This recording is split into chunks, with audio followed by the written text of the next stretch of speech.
ever tell you about the time that I laughed so hard a ramen noodle came out of my nose? No, you didn't. It was literally a Yu-Gi-Oh card tournament, no lie, and I was giggling so hard I didn't get down with the Yu-Gi-Oh tournament. that a noodle just... Did you ever play any card games? Yeah, Magic. Oh, The Gathering, when that came out. Yeah, me and my cousin were like pretty hardcore into that. A lot of my friends did the Pokemon thing. I was not doing that. Yeah. But yeah. Yeah, you're a little old for that. No offense. Thanks, dear. Thanks. Oh, hey guys, how are ya? Didn't see you there. Hello. I'm Salt. And I'm Peppa. And Peppa's here. Sorry. Goodness gracious. We're really excited. We have a really good guest for you today. Episode 3 of our Sex, Snacks, and Cinema. Yes. And we're good to go. Yeah. Should we bring her in, or should we, spend a little more time? Let's bring her in. All right. We're boring enough. All right. Let's welcome Sofia. Hey. Hello. Welcome. Thank you for having me. Of course. So let's discuss first and foremost your fetishes. I feel like mine are pretty.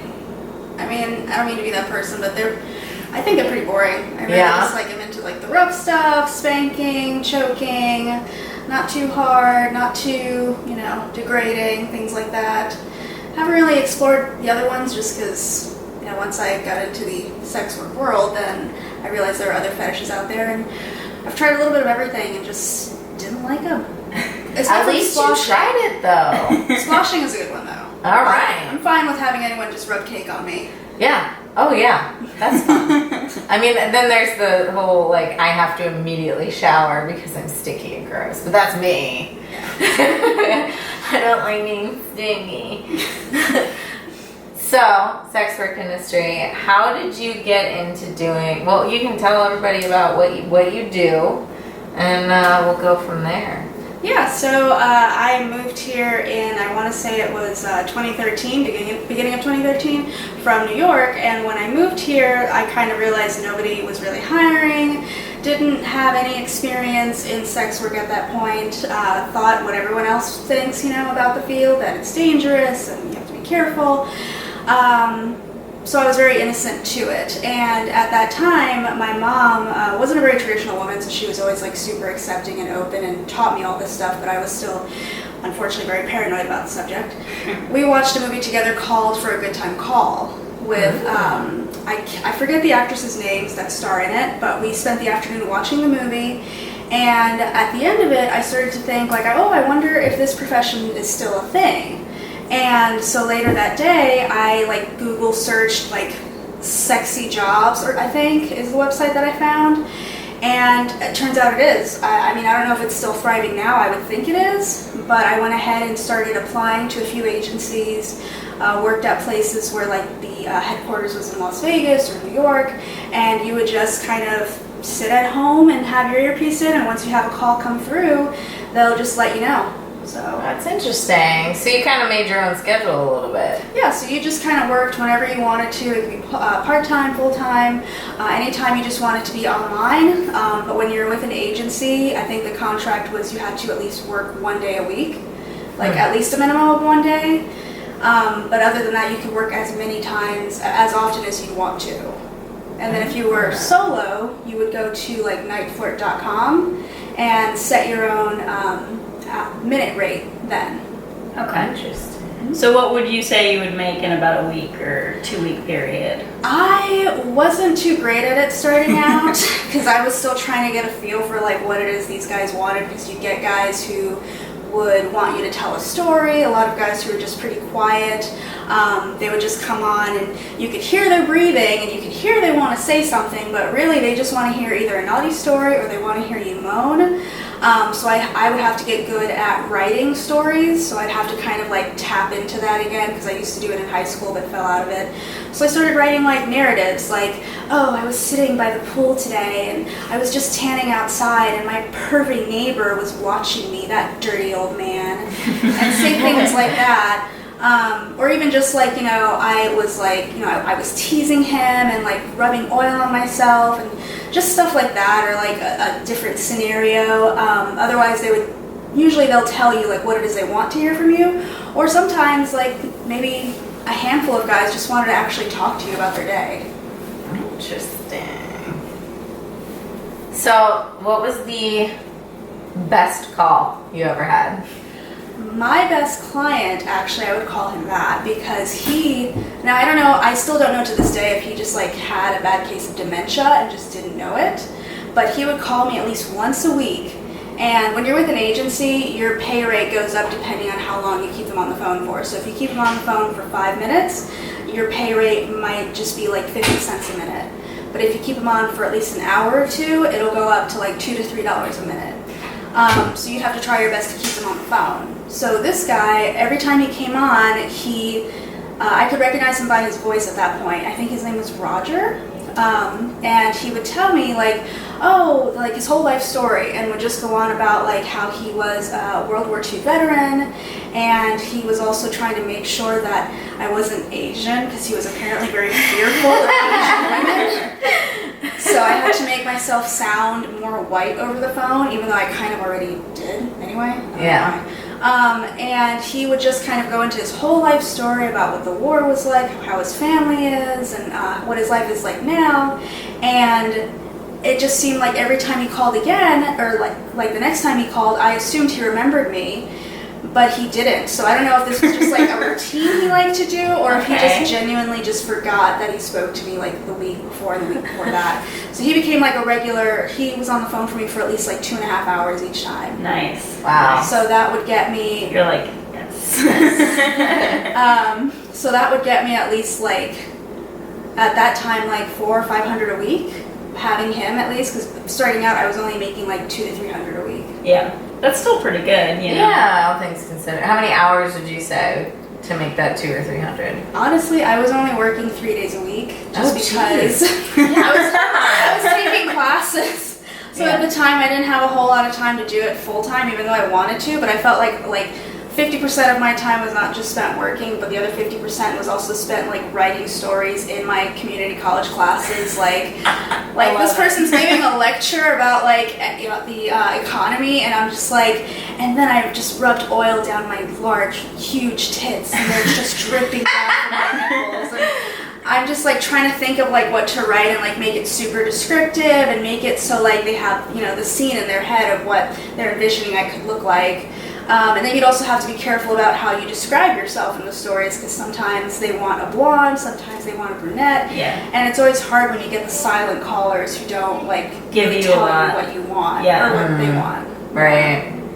So what was the worst call you ever received? So, I want to say about 5-6 months in, this was like, I was starting to notice that our calls were shifting from, the tags would usually be female fantasy, which is what I would write the stories for, and have the guys who were calling just to either hear me moan or just hear me like talk about a story or a naughty story. And we started shifting more into fetishes. I had like a few domination calls, which I also had to practice for. But then it started merging into guys calling who wanted a different type of female fantasy. And the worst was when a guy called and asked me, what was it? He said, okay, you're going to pretend that like your car broke down on the side of the road. So he's already feeding me a narrative of like what to play off of. And he was like, okay, you're going to pretend your car broke down on the side of the road. You need help. You're this sexy damsel in distress, and I'm going to come riding in and help you out. And I'm like, okay, sure, yeah. And then I just go ahead and like go into it and get into the story. And so we get to the point where he's helping me out, like helping me like with like my broken car, and then he's like, okay, now you're gonna have to pay me back. And I thought, we were just gonna basically like have sex in the car. And I was like, okay. And then he's like, and then I pull out a switchblade and grab your tit and I start cutting at it. And I want you to scream. And I'm like, wait, hold on a second. What? Like, you made it sound like... It's like fucking forensic files. Yeah. There. I was like, hold on. Like, I started getting a little scared because I was like, wait, what? And my family that I was living with, they knew that I did that. Yeah. So they knew that when I was working, you know, the door stays shut, like you can't come in. And when that happened, he was like, I want to hear you scream. Like at this point, he didn't want me describing any sort of narrative. He's like fully convinced he's cutting my tit off. And he's like, I've got it all the way off almost. There's just a little bit of skin hanging off at this point. And he's like, I want you to scream as loud as you can. And I'm just like, I didn't want to scream, so I was just like, ah. It just sounded so pathetic, and I was just thinking to myself, like, what the hell is up with this guy? And I didn't know what to do. Yeah. And I got worried. So whenever we get a call that might be like suspicious, we can go on the laptop and like type out to our manager because they can listen to all of our calls. Yeah. And I'm like, you know, shit, what the fuck do I do? Like, is this guy like a serial killer? Yeah. And she was like, oh, don't worry about it. It's probably just a fantasy. And I'm like, okay. Yeah, that's the type of fantasy you fucking see episodes on Mindhunter about. Like, this shit happened, y'all. It's like crazy. Like, don't go out at night.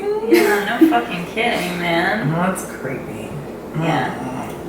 No. So I'm curious about,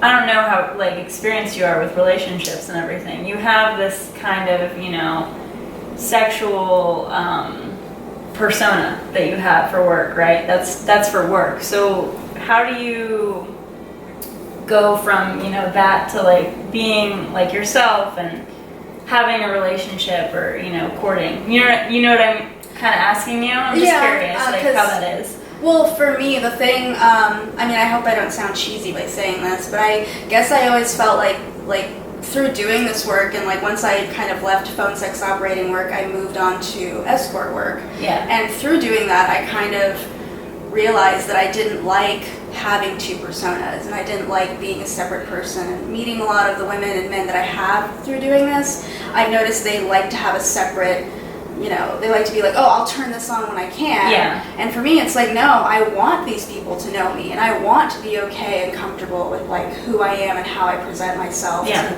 clients and people in general. And even though like I am kind of disappointed that I don't like as many fetishes as I thought I would, I did feel a lot comfortable just telling people what I did. So once I started wanting to date people, I would just flat out tell them like, I'm a sex worker. Like that's what I do. I get paid to make people come, and it's fun for them. It's fun for me. I've met a lot of interesting people doing it. Yeah. And I don't, if it's not for you, it's not for you. And luckily, I have seen a few people here and there who were okay with what I did and just saw it as customer service. Because sometimes what it is. That's what it is at the end of the day. So I guess for me, I never had a problem with it because going into it, I've always been taught to just be true to myself, and that's really the best way to go about doing that business, I guess, if that makes sense. On that note, we are going to take a quick break, but we will be right back Yeah. with more from Sofia. Yeah, good stuff, good stuff.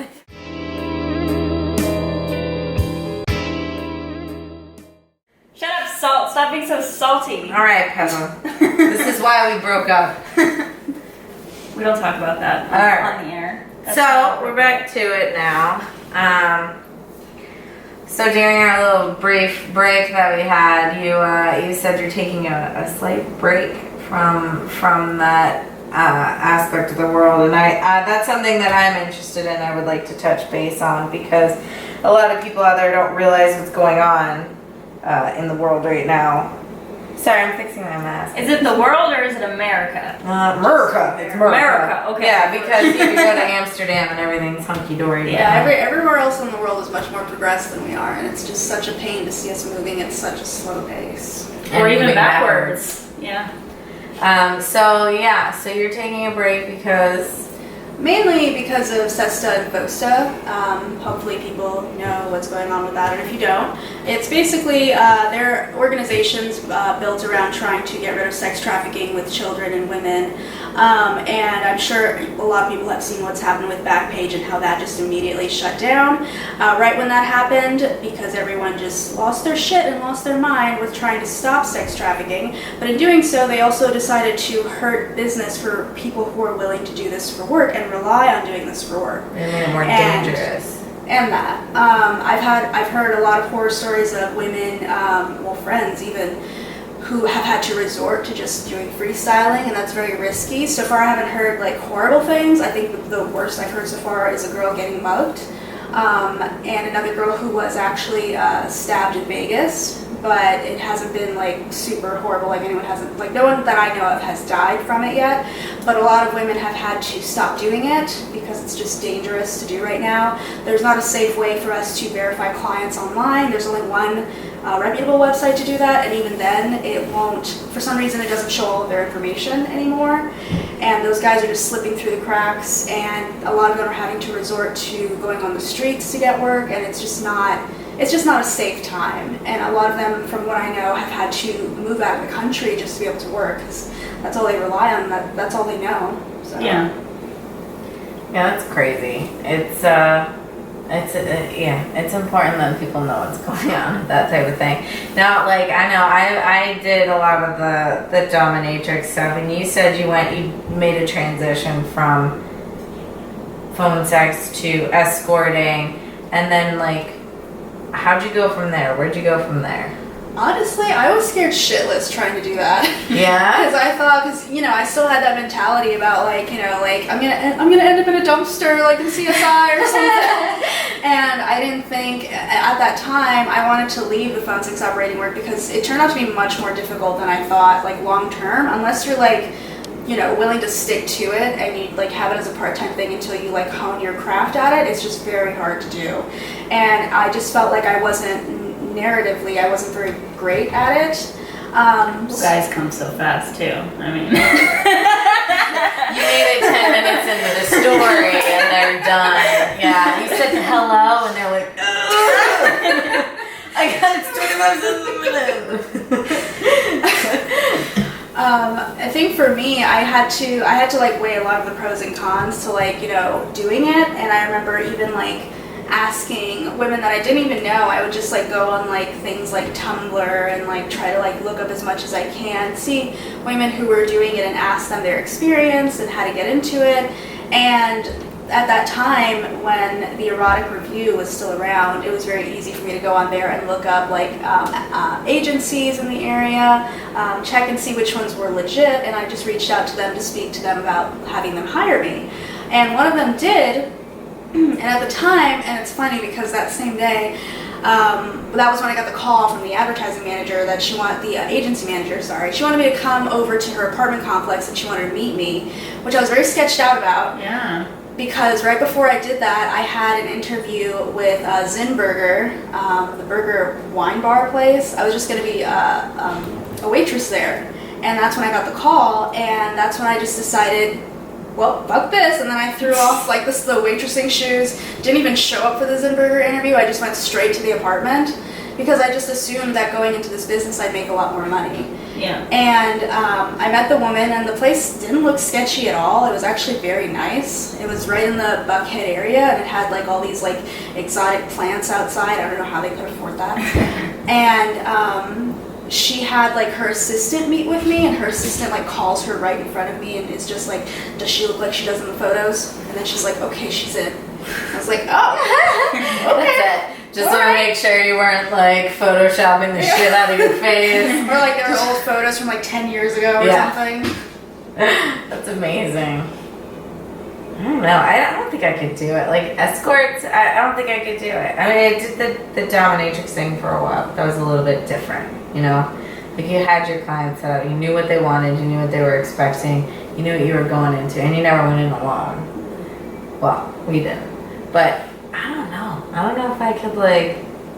It definitely, like I will say, like starting out, like I did feel like when I had my very first client, I was literally about to like pee my pants because I was scared and I was like, I don't know what to expect and I'm worried. But the apartment and the girls that I met also working there, they made me feel safe and fine about it. They were like, your first client is gonna either be a hit or miss. It's a learning experience. Every client is different. You just have to.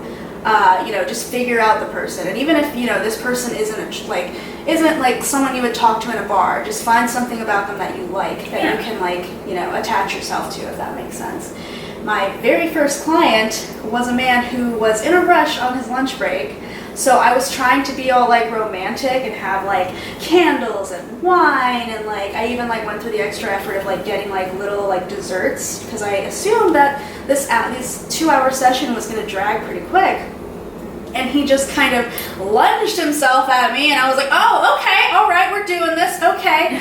And my heart's pounding, so I'm like, shit, like, what do I do? And I'm telling myself, like, you remember how to have sex, right?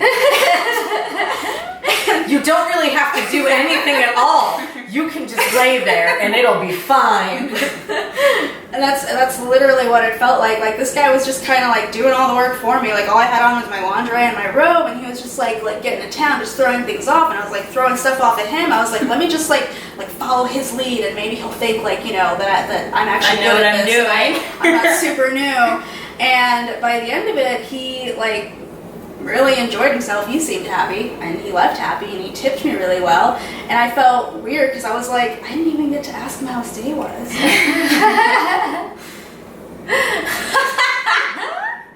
Oh, sorry, I love it. I love it. Didn't even get to ask him how his day was. He's like, oh. Yeah, that's kind of amazing. Is that how you ended up? Okay, so I know we had a conversation about like sugar daddies and stuff like that in the past. Is that kind of how it segued? Like, did you meet some of these Basically, people? I had, when I was with the agency, there came a time where I started to realize that the agency manager wasn't interested at all in like helping the girls succeed individually, even when we gave her like pointers. And like, unfortunately, I was the kind of person that was always like, you know, we could make this business so much better if we advertised on these platforms. And I was always like researching like different websites and like different rates and even like different apartments, since we would have to change it every year. And I was with her for 2 years before going solo. And that's when once I neared the end of the 2-year mark, that's when I kind of realized, you know, I make a lot more money just doing this myself. Once I learned like the security portion of it, how to screen people. And that's when I met my sugar daddy, who was nice enough to pay for my college tuition. Nice. I met him through the agency, and he saw me, at first he saw me for an overnight, which those types of appointments always made me nervous because I never, you know, knew what to expect, because I had never seen the person. I just knew all this information about like where they worked, where they lived, how old they were, their name. And it always made me nervous when they wanted me to come to a hotel, even though I knew it was, you know, a reputable place. Yeah. And, I would never know what to do if it's like an overnight. I would just try to like play it over in my head, like, okay, what can we do? Like, we can't just play Scrabble, but we also can't just have sex for 3 hours. Like, what? And I would just try to like think of like what I could like talk to him about and get him to do. And he saw me for an overnight basically every week for a whole month.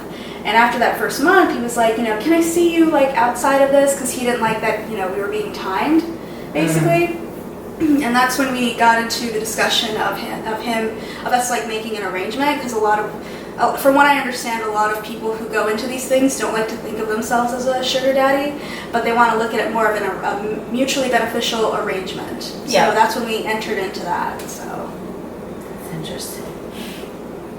Because I was just thinking, there is a website, the Seeking Arrangement website, where they put that they're sugar daddies, and they tell you and it's kind of shady and weird, and I know a lot of times too, even on dating websites, like they're fake profiles and they're trying to get money out of people. There was a time when Seeking Arrangements was actually safe, years ago, when like not a lot of guys knew about it. And I did actually meet like 1 or 2 guys on there who I once again told them, you know, I'm a sex worker outside of this, you know, I just want you to be aware of that. And they were fine with it. But it didn't go past like 3 dates. So it also, you know, it has to do with like your connection with them as well. Like, you both have to get along with each other. You both have to like love being around each other. And it just didn't work out with those guys. But when I tried it again later on, I did get to a point where I tried to meet up with some guy who very, in a shady way, made it seem like he had to walk back to his apartment because we were only like a block away from his apartment to get his wallet that he forgot. And he asked me if I would like to come in. And I was like, you know, I'm gonna wait out here. And then he got mad at me for not wanting to come inside and was like, you know, I'm not gonna pay you for this. You can just go ahead and go home. And I was like, dude, you're probably gonna like, you know, rape me and beat me up and take my stuff. And that's when I started noticing more and more girls on social media platforms that I would use for work were complaining that they were getting assaulted and mugged and raped from guys on seeking arrangements. And that's when I realized a lot of guys are finding out about it and they're taking advantage of it and they're pretending to be something they're not.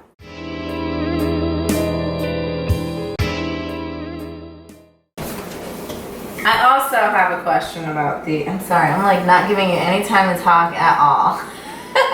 I talked. What are you talking about, Willis? I don't know. I'm just being whatever.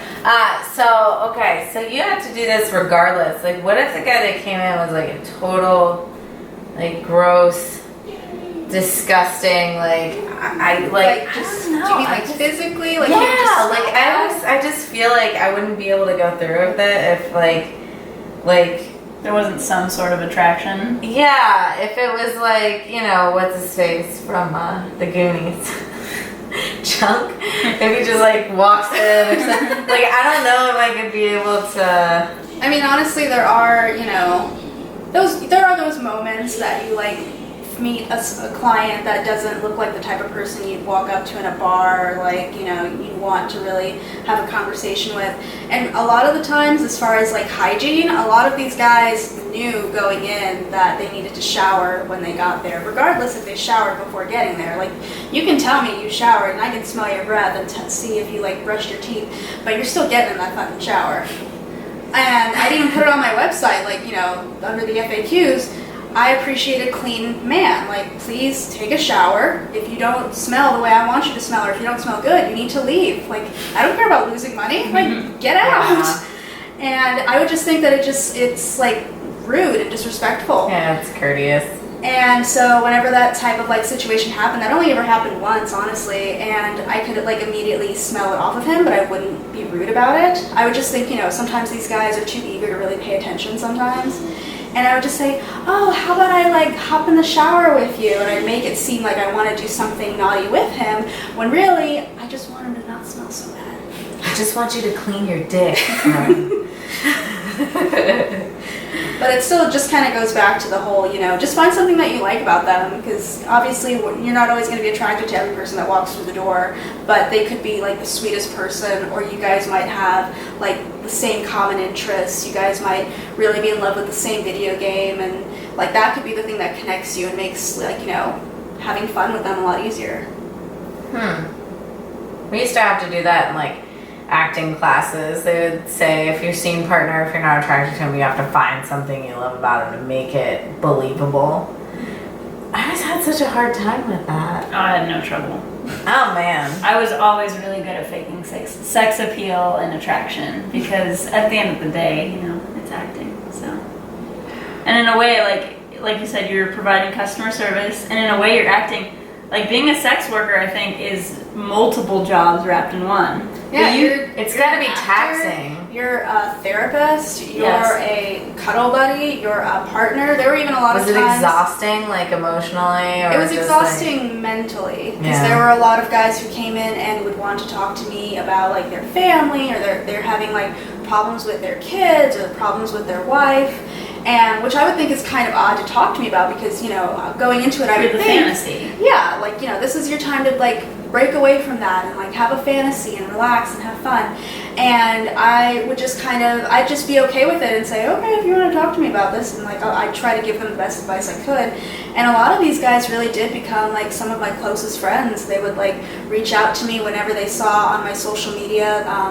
Like, there was a time when my mom was in the hospital, and I wrote about it on my social media, said, I'm going to be away for a while, can't answer emails. And I had all these clients left and right asking me if I'm okay, how are things, like if my mom's okay. I felt comfortable enough with them to tell them about, my family, our issues, our problems. When I had my dog, how horrible it was that I had to like get her to stop biting everything, and I have clients like buy things for her to get her to stop. So they just really became close friends once, you got to know the ones that you really found something you liked about them, if that makes sense. Are there any aspects of sex work that you'd like to get into that you're more curious about, or do you think you've kind of found your niche? I think, and that's funny too, because I was just telling this to my friend, that going into it, I was expecting to be like the sex worker that did a little bit of everything, because I went into it not just as a sex worker, but I was also offering like body massages for the guys who just wanted like a quick, like, you know, happy ending and then they'd go about their day. Yeah. But I didn't like having so many options on my website, and I didn't want to be seen as like the person that does everything. And I've noticed being in this field, when you want to be the type of sex worker that's like respected and people like know about you and like you look like you know what you're doing, it's a lot easier to just like specialize in one thing.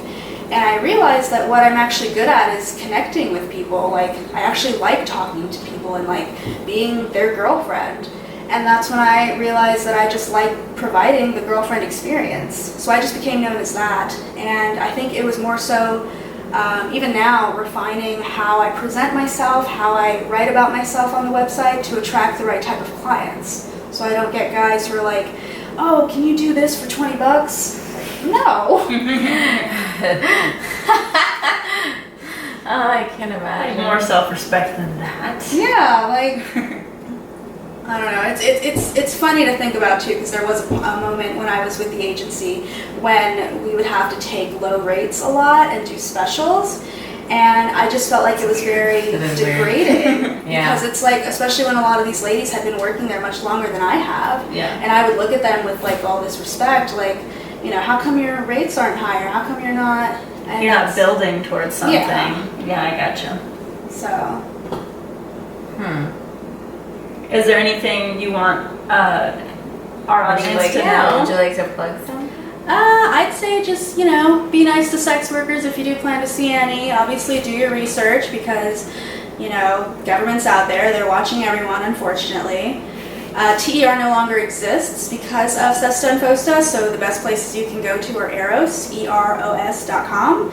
Might cost you a little bit, but at least you're getting verified by a reputable company in Sweden, and you're also being able to see women who are verified as well, so you're not meeting up with, you know, some heroin-addicted woman. And you're safe. Everyone knows to play safe, so just, you know, be careful with a sex worker that you're looking for, is really all I can say. Yeah. I mean, I'd say that's a pretty good message. Yeah.